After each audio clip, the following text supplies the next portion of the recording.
หมายถึงประจบสอพลอนี่คนขี้ประจบสอพลอยุให้ตำยุให้รำตำให้รั่วนี่เป็นอันตรายเช่นกันสร้างความแตกแยกสามัคคีนี่ก็คือขี่ประเภทนี่แหละนะอันนี้สร้างความแตกแยกได้ขี่ซอเนี่ยนะไปซอเหือนคุณนั้นไปอู่ซอคือคุณนั้นเนี่ยคือไปเป่าไปบอกเปิ้นนี่กะ ไปอู่ซอเปิ้นแบบเป็นความจริงอันเนี่ยไปสอนแล้วก็คนที่เปิ้นฟังแล้วก็นึกว่าเป็นความจริงเนี่ยก็เกิดอันตรายสร้างความแตกแยกเนื้อสนิทนี่นะบ่ค่อยดีสักเท่าใดเนาะข้อที่15ลงให้กันแล้วได้กึ่งนะข้อที่15นี่ก็ขี้แอวชีพจรลงเท้าเป็นนิสัยของคนที่สอบอยู่กับตีบ่ได้นะเดี๋ยวก็ไปโน่นเดี๋ยวก็ไปนี่ภาษาศาสตร์ภาษาโหราศาสตร์เรียกว่าเขาตกฤกษ์เทวดาจร ก็มันแอวใดก็ดีแอวใดแอวดีก็แอวไปศรัทธาญาติโยมทั้งหลายแต่ยิ่งมาเดี๋ยวนี้ไปแอวที่คุณน้าแน่นเนอะนะเอาไปไหนก็ไปกัดไปลีก็ซื้อเข่าซื้อของแล้วก็เฝ้าปิกเนอะแม่บ้านเนอะพ่อบ้านเฝ้าไปเฝ้าปิกโมปนปิดกาดไปจะลายกาเนาะแต่ว่าดีลำเดี๋ยวนี้ก็ฟื้นโตขึ้นมาละตั้งเฮาและตั้งเปิ้นในเปิ้นโทเปิ้นเปิดกันหมดละกาดกล้ามอย่างไรนี่นะขี้แอววานผ่านบรรลัดต่อไปขอตี16ในขี่วอกเนาะสมัยนั้นรู้นะ คุณขี่วอกเนี่ยปุดไปเจอมันนะปุดวอกนี่จอดแอวแล้วนั่นนี่ มันขี่วอกนี่คือว่าเป็นลักษณะที่ว่าหน้าไหวหลังหลอกเนี่ยหน้าไหวหลังหลอกขี่อูปลอกปลิ้นนะหาตีจำหาตีสะตีซ้ำบ่ได้ตีกอตีกรรมบ่ได้เหมือนลิงอย่างใดก็อย่างนั้นวะดูนะขี่วอกนี่นะเอาก่อนไม่ดีก็จะไปคบให้ ต่อไปขอที่17ขีติขีวาอันนี้นี่ช่างติเปิ้นมีดอกเนาะเปิ้นแป้งผัดเจ้าจัดหม้อนี่ไปติเปิ้นนี่เนาะอันนี้เปิ้นปั่นผัดเจ้าจัดงามแล้วผมมีติเตี้ยมาแล้วเอาลองเอาไปเจอไหนหมอไอ้ช่างติมารอน่ะช่างติมาก็มาพอเนาะพอเล็บไปเล็บมาพุทธลักษณะก็งามดีดอกเปิ้นว่านะพุทธศีลงามเองแต่ไอ้ในปุถุกวัตแต่นี่เขาหูต่างแล้วนี่แต้มหยังมันปากบ่ได้ ก้านมาอยู่ขีตินี่นะก้านมาอยู่ขีติขีวานี่เป็นลักษณะนะสอบตำนิติเตนสอบตำนิติเตนเราหนาจ้าขวัญเปิ้นคุณนั้นอย่างอั้นคุณนี่อย่างเจ้าบ้านคุณนั้นอย่างอั้นเราเข้ามีให้เราโผเราเมตัวเก่า มีนะเนาะเราไปเนี่ยอันนี้คุณนี่ขี่สอบตำนี้ขี่ตีขี่ตวายขี่วา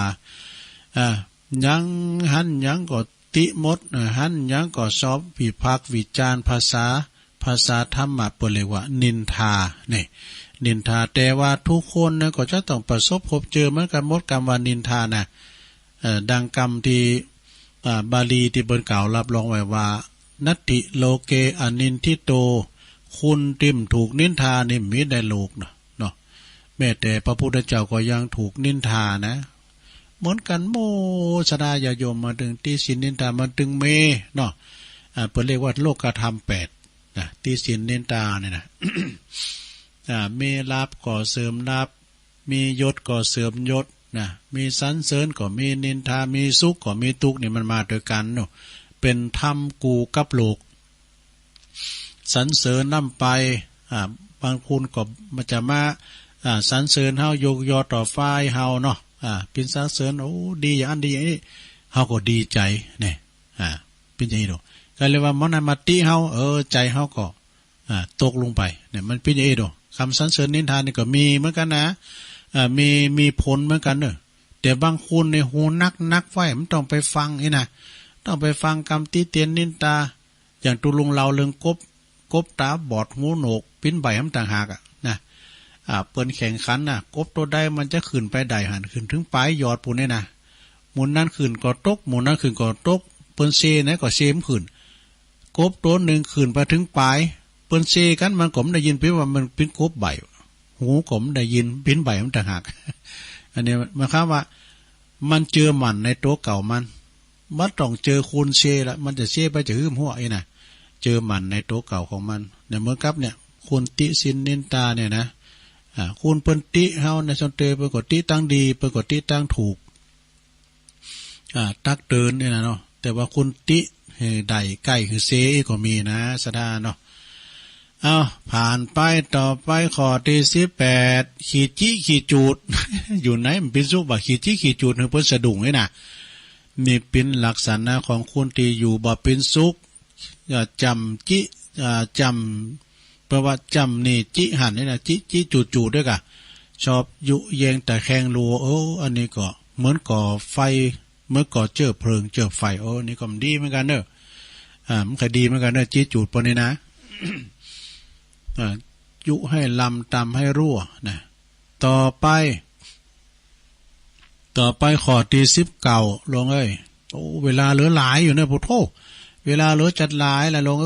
การจบนี่เดี๋ยวอย่ามาวานั่นแหละไม่ได้ตั้งตัวนะ ข้อที่19ขี่ฟินขี่ยาเอาแล้วปุตตประเภทนี้เป็นอันตรายมากสังคมประเภทชาติเดินล่อนก็คุณประเภทนี้นะขี่ฟินขี่ยาเนาะต่อไปข้อที่20ขี่จุ ขี่จุมาน้อยขึ้นด้อยนะเนาะจุเปิ้นให้เสใบเสของขี่จุเนี่ย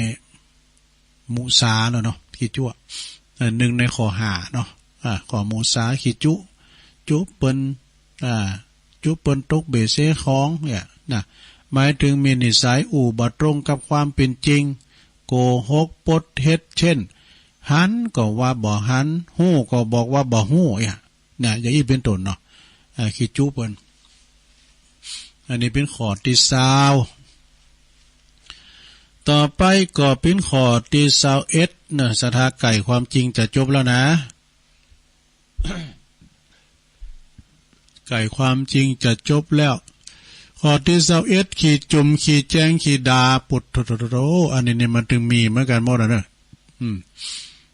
ว่าเปิ้นว่าตัวลุงเอาเขาจุ่มหือโตเก่าอ่ะ แจงหือโตเก่าแจงนี่มันแจงจุ่มหือโตเก่าก็มันยังมาขี้ลืมจี้ เราเดินในแว่นตาก้างอยู่หน้าผากนี่มันซอหาในปุถุหน้าพอใบเป็นว่าก้างอยู่หน้าผากเนี่ยมันจึงมีดูเนาะ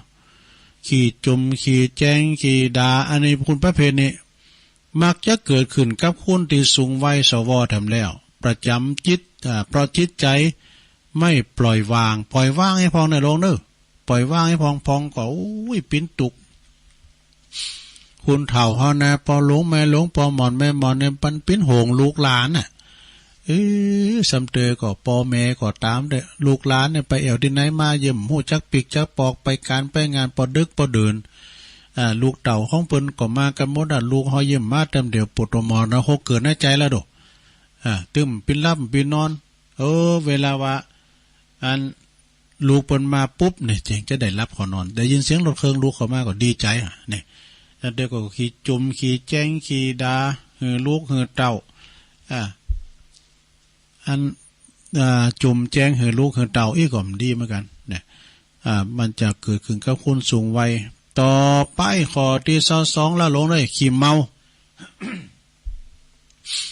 ขี่เมานี่เป็นอย่างไรลง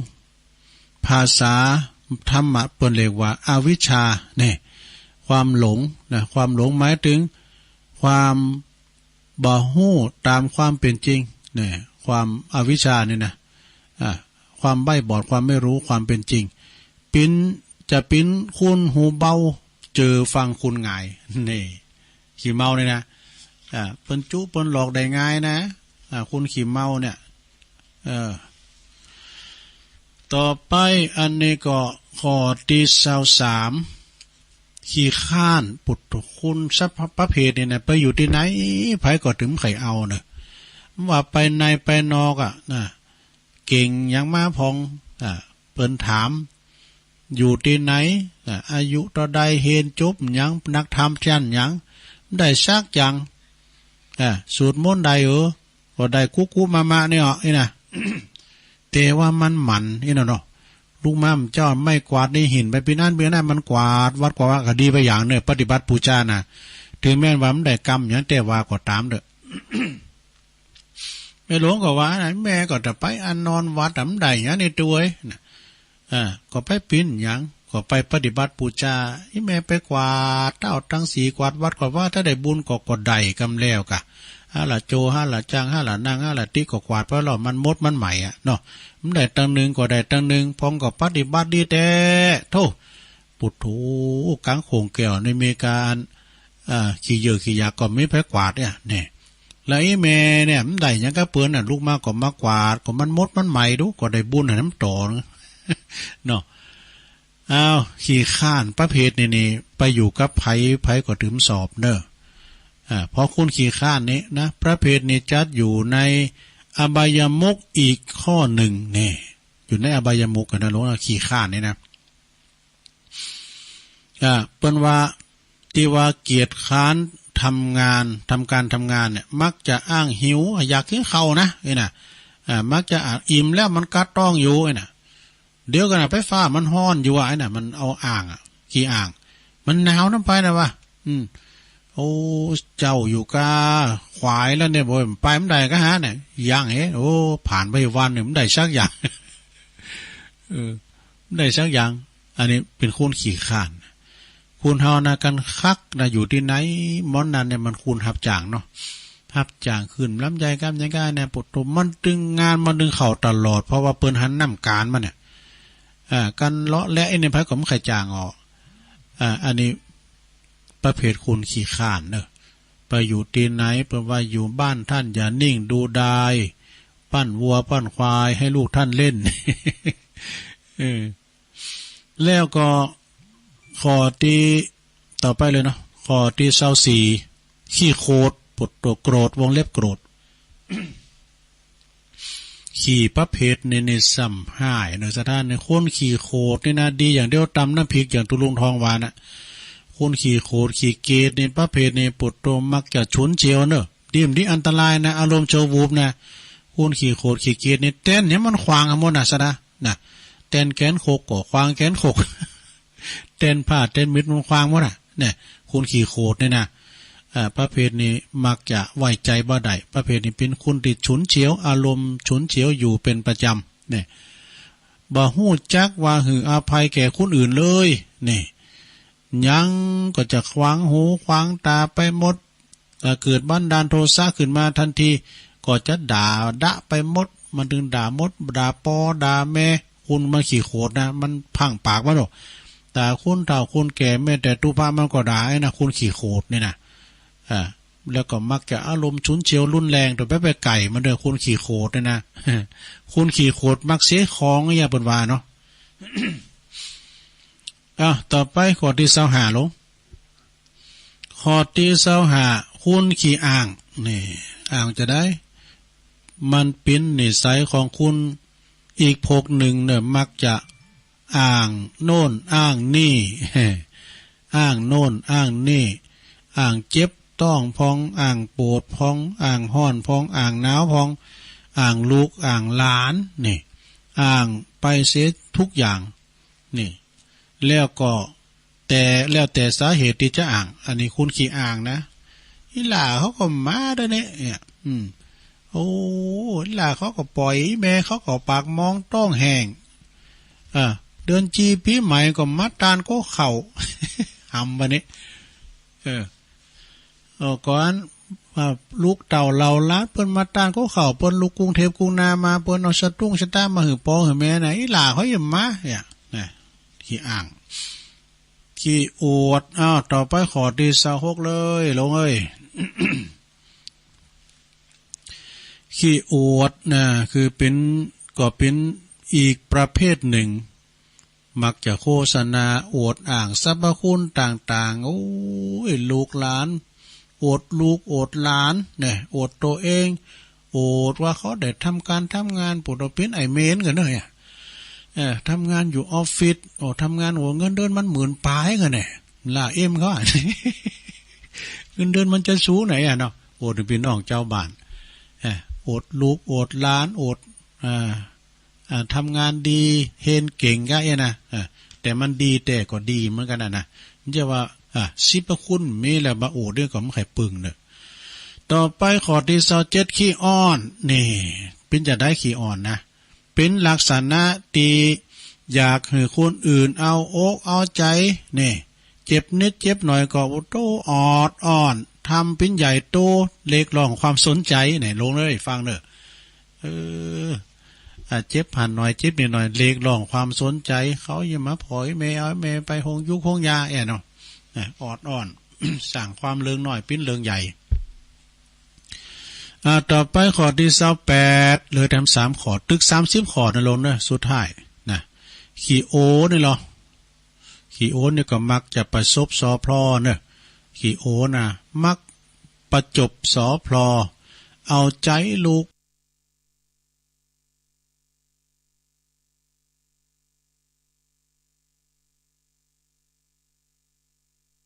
โดยใจหลานเวลาเปิ้นใจเยการอย่างบางคนเนี่ยซักผ้าซักโคย้ำจางนะเอาไว้ขนาดนี้แม้ใจเยหือปล่อยเขาเยพองกันเนาะเขาได้ประสบการณ์พองเนาะต่อไปขอลองสุดท้ายขี่ยืมเนาะนี่ขี่ยืมในข้อที่29ขี่ยืมนี่มักจะของใจไม่ซ้อยต่างๆเนาะยืมยังบัชอบแสวงหาของคนเดียวเมื่อมีการมีงานก็ไปยืมของเขามาใจโอ้จะจากอย่าไปยืมเขาบุกมาบ่ะนี่จะฟันใหม่ไปยืมมุ้ยมาบ่ะทั้งตัวมีสักเตอจะเอาอันนั้นอันนี้ก็ยืมเปิ่นมาเป็นคุณปกติบักเกรงใจคุณอื่นเนอะบักเกรงอกเกรงใจคุณอื่นก็ทั้งเปิ้นมีทั้งตัวก็ต้องมีกะแล้วบางทีก็เป็นตินนักใจกับผู้ที่เหยยืมตัวยืมแล้วมันสูงขึ้นน่ะ ยืมแล้วมันสูงขึ้นน่ะนั่นเป็นอย่างนั้นไปนะต่อไปเป็นข้อสุดท้ายข้อที่30นี่ของตุลุงวัดเนอร์นี่นะตุลุงวัดนี่เปิ้นอยู่ปุ้นวัดแม่แจ่มวัดบันแจ่มพุ่นนะพระครูพิทักษ์ธรรมากรเปิ้นแปลงหนังสือมาขอทานเนี่ยลงเนอะอันนี้นะข้อที่30ขี่ขอ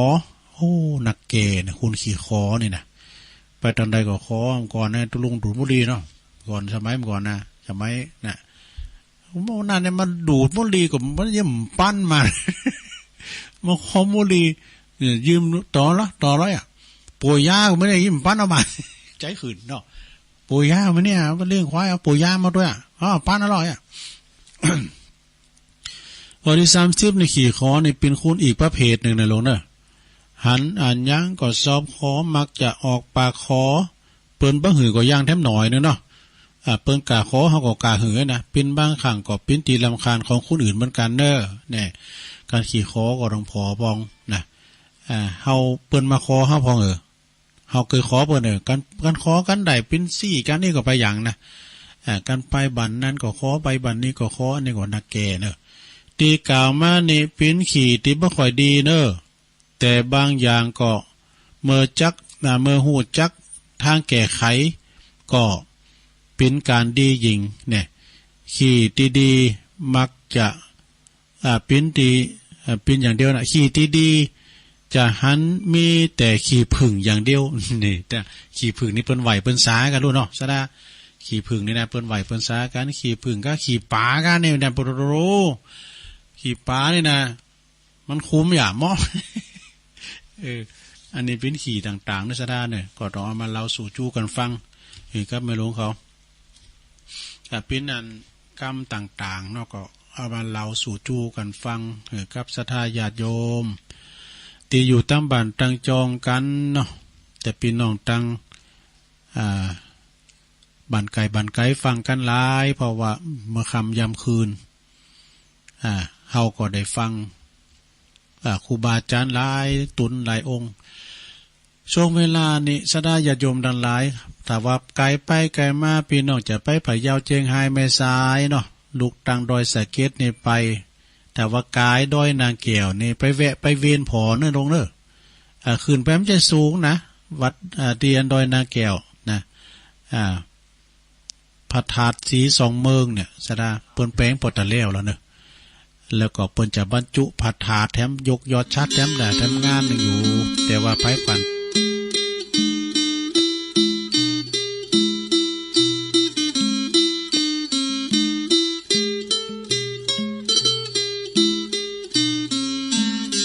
เอาแล้วศรัทธาญาติโยมทั้งหลายตอนนี้ก็มามาจากันต่อในวันนี้ก็มาเข้ารายการเนาะเมื่อเจ้านี่ก็ไม่ได้เข้าสักกำเดียวกันเด้อปิดวิทยุตั้งหลังก่อน